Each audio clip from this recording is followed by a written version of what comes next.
one of the questions I typically ask is how COVID affected your business, and you kind of already started to elaborate. I mean, it slowed down the app.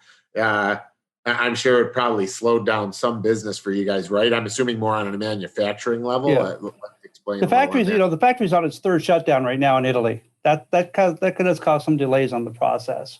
But they've been able to be fairly steady. As a company, we've done very well because the BCS part of the business has done extremely well because people are at home gardening, and so that part of the business has been carrying us.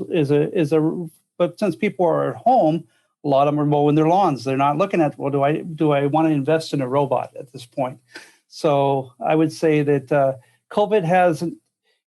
We had a pretty good trajectory starting. It kind of leveled off. We're still waiting for that trajectory to get back into place. We think with our mix of products now, we can do that. But most importantly, from my network system and my distribution is the face-to-face, time-to-time. Last week was the first time that we were able to actually travel. Our technical service manager and I did a trip to meet with a distributor, and we brought in their salespeople. We brought in their key dealers and landscapers, and we actually went through a bunch of training that they were just blown away with. And then we actually went and did a demo. But what we also did is we sat around a big open area, socially distanced, and at night, and just sat around and visited and talked and got to know each other. And that's what I miss about with the COVID issue and how we couldn't travel. And that's kind of what I'm looking forward to. So I think we have the opportunity now. COVID hasn't been our friend. I mean, it's been difficult. I mean, let's be honest. You were sick, and I heard that your podcast, but I'm glad you're looking good now. Yeah, thank you. Yeah, I was terribly sick. I got my vaccine.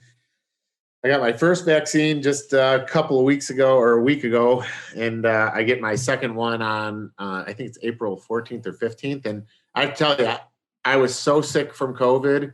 This is something that I just can't get people that, I mean, some people just understand that they get it. Other people that have not been affected by COVID in a terrible way, they don't understand my feeling on this. But literally, I almost had a tear in my eye when I got that shot because it put me in such relief, because after I had COVID the way I had it, I don't want to live my life in fear. I want to go crazy with robotics. I want to become a national guy with robotics. But every time somebody coughed or sniffled around me, I almost had like PTSD. I just did not want to deal with that again. So yeah, no, it was bad. I appreciate you saying that. And I mean, people do need to take it serious, because it is, if you draw the short straw, it's very, very serious, Well, and it is real. And like I say, it's impacting not only just us here. See, we've had things that have affected the U.S. and different parts of the U.S., but this affected the global issue. That's what's different about this that I keep trying to explain to people is Italy, is shut down. Europe has been shut down multiple times.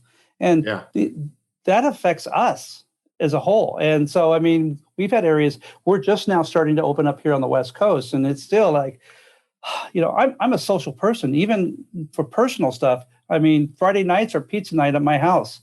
All my son's friends and all them and all of our friends come over and we do pizza. And we haven't done it for over a year. And so I'm ready to get past it, but we know it's going to take some time. Yeah. Listen, Jerry, I love my mom and dad. I talk to them literally daily. Actually, I feel bad. I talk to my dad daily. My mom, the issue is I talk to my dad so much. It's one of those like, how's mom doing? And he always tells me. So I should probably actually talk to my mom more and ask her how she's doing instead of my dad. But the point is, I hadn't seen them for like a year, because I did not want them to get sick. So I talked to them every day. And my mom and dad finally got their second dose, and I went and saw them. And I mean, my mom like just cried. She was so happy to see me. And this is one of those things where some people, like some of my friends would be like, yeah, well, you made the decision to not see your mom for a year. But the thing that I can't get them to understand is had I been seeing my mom when I got COVID, I would have given that to her and I might have lived, but she might have died and I'd have to live with that the rest of my life. And just personally for me, that's not something that I'm willing to do, so yeah, no, it was awesome. I'm glad we're getting to a point where we, hopefully can put it behind us.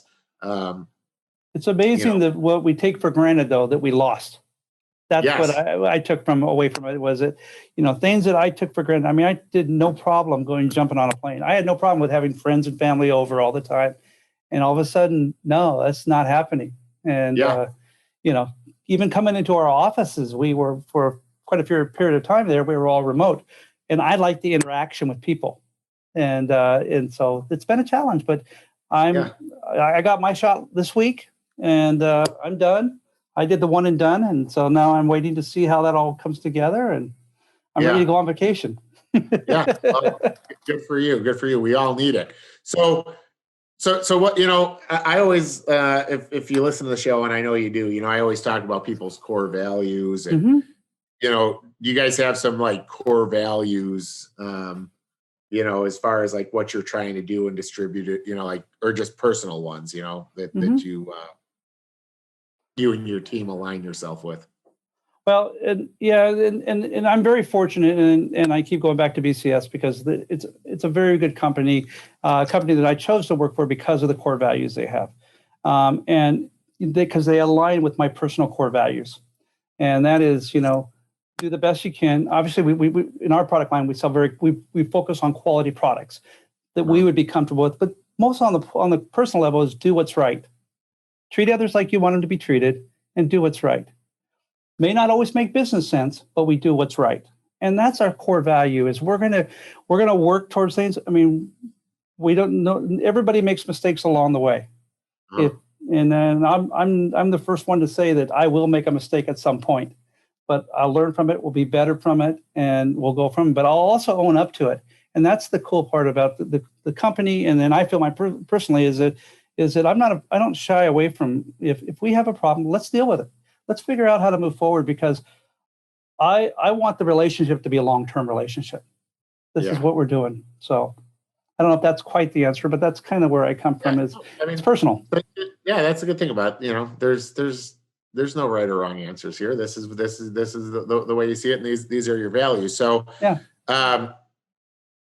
I mean, did you ever have any tough times in any of the business endeavors you've been in? And if so, how'd you learn from them? I mean, of course, COVID has been a time we're all going to learn from. But there's, Oh, yeah. but to kind of show that, like, we all endure. So Yeah, and every every step of the way has been from whether working for as a territory manager to a sales manager to a factory direct to managing distribution networks. I have made my share of problems and mistakes. There's no doubt about it, but I kind of view them as different. Is I acknowledge up front that I'm going to that there will be mistakes. I'm going to do my best not to. Yeah. And I have made my share of mistakes. I probably have done a few this week. I don't know. I can't. I'll hear from the CEO later if I have. But but the biggest thing is I look at them as, did I learn from that process? Did I learn? I always go back. I was talking to somebody not long ago about Thomas Edison. What did he do? 1,000 different versions of the light bulb before he got the one that worked. Yeah. I'm making a lot of mistakes, but you know what? If I'm learning from them, it's not really a mistake. It's a process. And and now look at how many versions of light bulbs have come since that one that finally worked. Yeah. I mean, think about that. That's the way that's one of the things I talk about or think about with robots now. And I tell people all the time. I mean, you go from that basic invention of the light bulb. I mean, now we get to pick from fluorescent, LED, incandescent, ones that look like an old-fashioned light, but it's actually LED. I mean, so. Mm-hmm. Yep. No, yeah. And it's all about the process.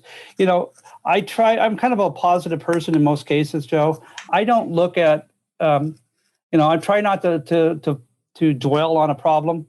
I try to resolve. I'm a solution guy.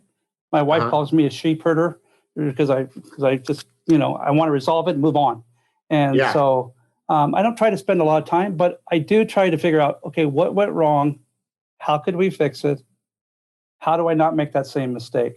So I've made my share, no doubt about it. Well, I mean, people, that's the thing that I try to tell people, even when I get people like, they come like right out of college or whatever, and man, they've got the degree and they think they're just, boom, I'm educated, I'm ready to roll. And I'm like, no, now the education starts, because all successful businesses were just evolving.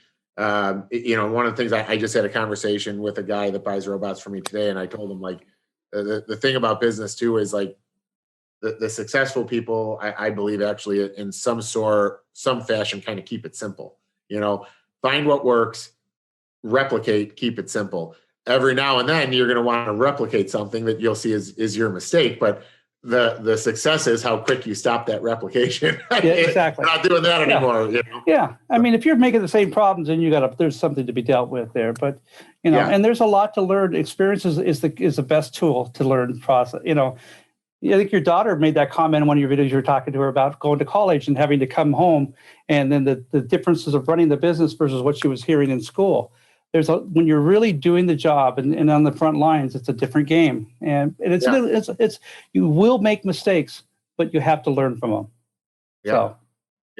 So is there anything I missed with stuff coming out that you're excited about that you can share, or did I kind of cover? Well, you hit the key ones. The quad is going to be a game changer because it's got the biggest it'll go up the biggest slopes of anything else out there in the market.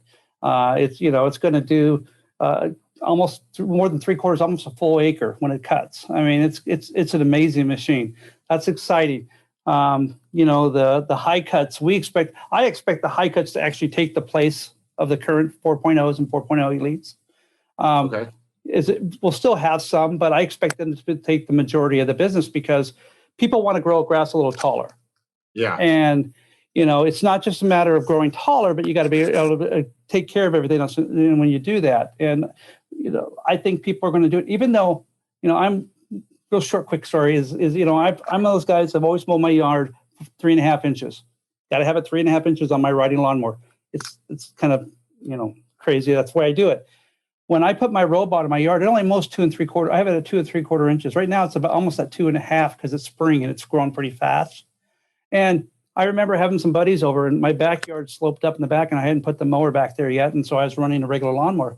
I remember standing on my deck and saying, "What do you think I'm cutting shorter, the back with the regular lawnmower or the front with the robot?"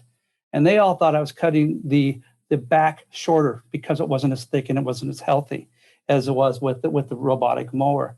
And so, I mean, I guess I think that's going to be where people still want to go that higher grass, even though that's the case.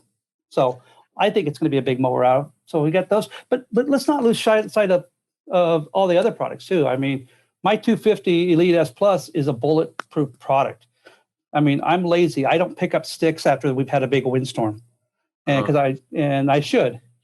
My robot just goes out there, cuts, does its job, and I'm a biggest fan of the 250s. My son wanted the higher tech one, so he went to the 4.0. But I tell you, the lineup's amazing, and the product's great, and it's fun to sell something you can be excited about. Yeah.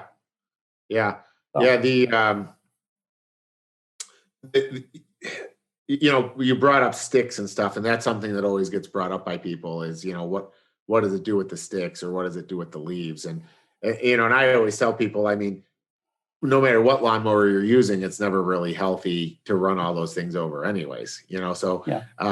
But it is something to be said that the robots can go over them, and if it's too big, it's going to bounce off it or show trapped, so just figured I'd use that statement with the sticks is to let people know that, Yep. A lot of times it just works with it anyways, Yeah.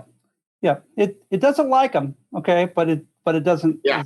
It's very forgiving of my laziness. Yeah. So, I always ask when I'm kind of ending these is, what's something you want your legacy to be? I mean, I would think at this point you've found your passion. I think there's plenty of time with the robotic industry. I mean, we're not even in an adoption phase yet, Yeah. So when all this dust settles in this industry, what do you want to be remembered as? And that was one of your questions that gave me the most pause to figure out, because, you go through life, you really don't think about it. And then I had to backtrack and say, okay, what do I really, what's most important in my life? And really, I want at the end of the day, my customers to say that I actually cared about them, that I wasn't just a salesperson selling to them, that I helped their business and that I was a man of integrity, and I said what I would do, and I did what I said, and I admitted when I was wrong. And as long as it's kind of put it on a personal level, but I mean that's who I am. And at the end of the day, I want people to be successful. That's why I like working with direct with the distributors and dealers and stuff. Because when I see somebody that takes this business to the next level, that's fun. And I want to be known for that guy that said, I helped you be successful. Yeah. So I don't know. That's awesome. And it's one of the reasons I asked, because I think, people assume, look, I'm a guy that has to go to you and ask you questions about can I sell this one here? Can I do this here? Right. So you're someone I have to go to, so people assume the person they're kind of going up the chain to, they're doing it for money or power or whatever. But I think it's one of the things, the reason I always ask the question is, I don't think people realize that a lot of people just want to help other people be successful, Well, you do. Look at what you're doing. Look at what you're doing. You're doing the same thing. Yeah. Because it's such a wide open market, and it's something that I'm passionate about, just like you are. Mm-hmm. And, I see our industry is so it's been in the past, it's been so cutthroat. And I believe if we continue that path, it's going to end up being an industry that professionals just don't want to be in. And it's such a great industry. How many industries do you get to work outside, be in nature, have customers that thank you for decades about what you've done for their yard or how you've made things better. Right now with robotics, to be in an industry where, everybody is trying to make vehicles electric and try to figure out what we're going to do for infrastructure and where we're going to plug them in and what's going to happen when a car goes dead, and are you going to be towing it and all this other stuff. And, I'll see memes all the time. Like, when the electric car goes dead, the diesel truck comes and picks it up and drives it back home, like here's the thing. We can do so much with electric robotic lawnmowers for our environment. It's hardly ever talked about. Jerry, I don't know if you actually know the relationship I developed with Dan with Ags Up. I actually really need to get. I've reached out to him and I've talked to him a few times. Yeah. Good. Yeah. Because it's amazing, to see what we can do. And it's I think one of the things that I've become so passionate about. I mean, I said from the beginning I wanted to be the guy that unites the landscaping industry, but now I kind of feel like I'm evolving into that guy that wants to unite the landscape industry that we always call the green industry, but it's really not a green industry because we pollute it all the time when we're doing everything to make it green. But now to truly make it a green industry and make landscapers profitable, make them be seen as professionals, because now we're offering technology in our service line. I don't know. I mean, it's exciting. I mean, I wake up every day excited, so. I enjoy what I do. And it sounds like you too. You do also. I mean, this is fun.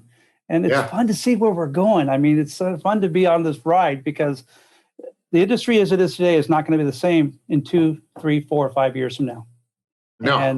And it's fun to be leading that process or be part of that leading process. So absolutely it is. Yeah, I think we're a couple lucky guys, Jerry. I got to tell you. Don't tell that to my boss, okay? Don't tell that to the boss, okay? Because but no, I enjoy what I do. I like it, and this is where the market's going. It's fun. So, but maybe one day I'll have to get your boss on this show. You'll have to show him. He's an accountant as a CEO. So, but he's very involved. He has a robot. He has the same robot in his yard, and it's become part of his family. So, we could probably plan on that sometime. I was gonna say maybe I'll put him in the hot seat one day. We'll see. You guys can compare notes on how you did. It'll be kind of fun because you've done great.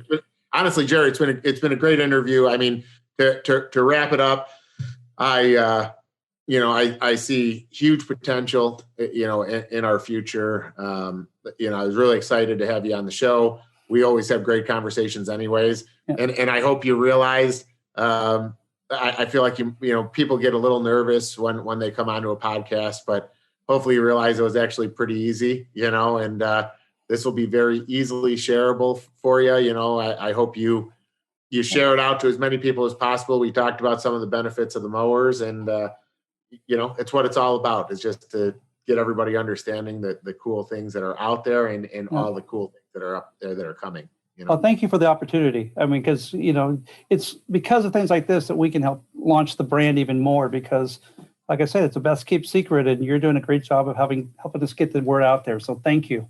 I appreciate it. And it's great just to talk to you. You know. Yeah, it is. So yeah. I'm looking forward to being face to face with you sometime soon. So yeah, me too. Definitely. So all right, well, awesome. Well, thank you so much. I appreciate it. And we will be talking very soon. All right. Thanks. All right. Thanks, Jerry.